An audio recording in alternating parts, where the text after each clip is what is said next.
왜 우리는 월드컵 홍명보 감독에게는 분노하고 스노보드 최가운 선수에게는 열광할까요? 그리고 왜 소치 동계올림픽의 소트니코바에게는 분노하고 리오올림픽 펜싱 박상영 선수에게는 열광할까요? 우리는 스포츠를 보면서 때로는 분노하기도 하고 때로는 열광합니다. 이 감정의 소용돌이 속에 엄청난 비밀이 숨어 있습니다. 이번 영상을 통해서 우리가 더 나은 삶을 살아가기 위한 그 비밀을 알려드리겠습니다.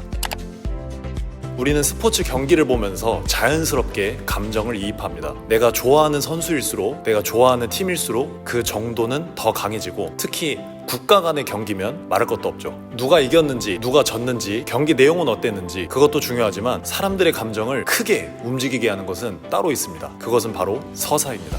우리가 이번 월드컵과 관련한 홍명보 감독의 이슈를 보면서 분노하는 이유도, 스노보드 최가운 선수가 넘어지고 다시 일어서는 장면을 보면서 열광하는 이유도 결국 그 안에 서사가 있기 때문입니다.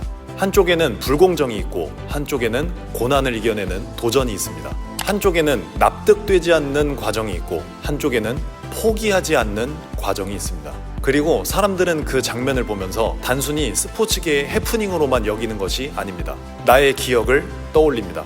우리가 월드컵 홍명보 이슈를 보면서 분노하는 이유는 단순히 감독 선발 과정의 문제, 축구협회의 문제, 선수단 내부의 문제로만 보지 않습니다. 우리는 그 사건들을 보면서 각자의 삶을 돌아봅니다. 우리 모두 한 번쯤 불공정한 상황 때문에 기회를 잃어본 적이 있습니다. 실력보다 관계가 앞서는 모습을 본 적이 있고, 노력보다 배경이 먼저 인정받는 장면을 본 적이 있으며, 내 능력을 제대로 펼쳐볼 기회조차 얻지 못했던 그런 기억이 있습니다. 그래서 사람들은 분노하는 겁니다. 반대로 스노보드 최가운 선수가 넘어졌을 때 우리는 그 장면을 단순히 한 개인, 한 선수의 실수나 부상으로 여긴 것이 아닙니다. 그 장면을 보면서 각자 기억 속에 있던 좌절의 순간과 넘어졌던 기억을 떠올리게 됩니다. 포기했던 순간, 정말 열심히 노력했지만 결과가 따라주지 않았던 그 순간, 좌절의 기억을 떠올립니다. 그런데 그 선수가 다시 일어섭니다. 그러면 우리는 이상하게도 그 선수가 다시 일어서는 장면을 보면서 마치 내가 다시 일어서는 것과 같은 그런 감정을 느낍니다. 그리고 다시 도전하고 결국 메달을 따내는 장면을 보면 우리는 단순한 기쁨을 넘어서 카타르시스가 느껴지기도 합니다. 스포츠는 우리 안에 있는 가장 오래된 욕망을 건드립니다. 불공정은 바로잡혀야 하고 노력은 결실을 맺어야 하며 넘어지더라도 다시 일어설 수 있다는 믿음. 우리는 스포츠를 통해 그 본능적인 감정을 다시 확인하고 싶어 합니다. 이제 여기서 정말 중요한 내용으로 넘어가려고 합니다. 대부분의 사람들은 스포츠를 보면서 감동합니다. 분노할 때는 같이 분노하고 열광할 때는 함께 열광하며, 선수가 다시 일어서는 장면을 보면서 울컥하고 메달을 따내는 장면을 보면서 희열을 느낍니다. 그런데 대부분은 거기까지입니다.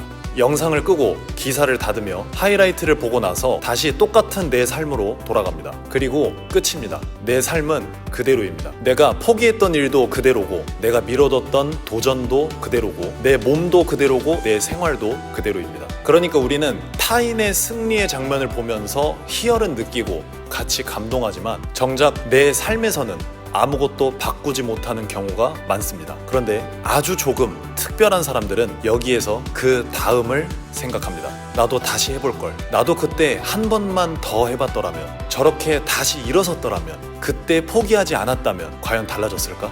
여기까지 생각하는 사람들은 많지 않습니다. 그런데 여기에서 아주 조금 더 특별한 소수는 그 다음도 생각합니다. 다시 해보자. 이 한 문장이 중요합니다. 스포츠를 보고 감동받는 사람들은 많습니다. 하지만 그 감동을 자기 삶의 행동으로 바꾸는 사람은 적습니다. 우리는 모두 서사의 주인공이 되고 싶은 마음을 한켠에 갖고 있습니다. 불공정을 이겨내고 좌절을 극복하고 넘어졌지만 다시 일어서고 결국 내 힘으로 무언가를 쟁취하길 원합니다. 하지만 동시에 알고 있습니다. 대부분의 사람들은 월드컵 무대에 설 수 없습니다. 올림픽 시상대에도 오를 수 없으며 세계적인 선수가 되어서 메달을 목에 걸 수도 없습니다. 그래서 쉽게 포기합니다. 너무 다른 세상의 일처럼 느껴지기 때문이죠. 저건 선수들의 이야기고 특별한 사람들의 이야기지, 별로 내 삶과는 상관없는 얘기지, 이렇게 생각합니다. 그런데 정말 그럴까요? 우리가 꼭 국가대표가 되어야만 승리의 서사를 가질 수 있는 것이 아닙니다. 우리 삶에도 각자의 서사가 있습니다. 더 나은 삶을 살기 위해 움직이는 것, 내 몸을 다시 일으키는 것, 계속 미뤄왔던 운동을 시작하고 한 달 전보다 조금 더 나은 몸을 만드는 것,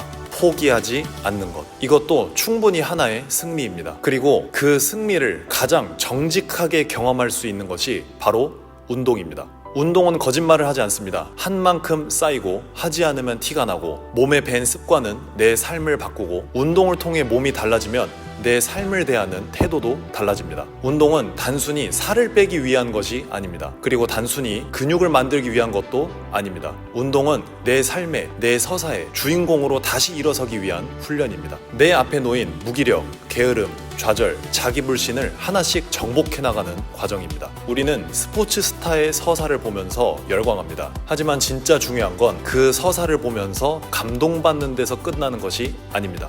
내 삶에서 나만의 서사를 다시 쓰는 것입니다. 그 시작은 단순해도 됩니다. 오늘 몸을 움직이는 것, 오늘 다시 시작하는 것, 오늘 포기하지 않는 것, 이것이 바로 각자의 서사를 시작하는 첫 장면입니다. 만약 지금 이 영상을 보면서 다시 해보자 라는 생각이 조금이라도 드셨다면 그 감정이 사라지기 전에 이 채널을 구독해주세요. 그리고 프로필 링크에 들어오시면 여러분이 다시 움직일 수 있도록 도와드리는 안내를 남겨놓겠습니다. 어제보다 조금 더 나아지고 싶다는 마음, 다시 해보고 싶다는 그 마음이 사라지기 전에 작은 행동 하나만 남겨두세요. 여러분이 다시 움직일 수 있게 도와드리겠습니다.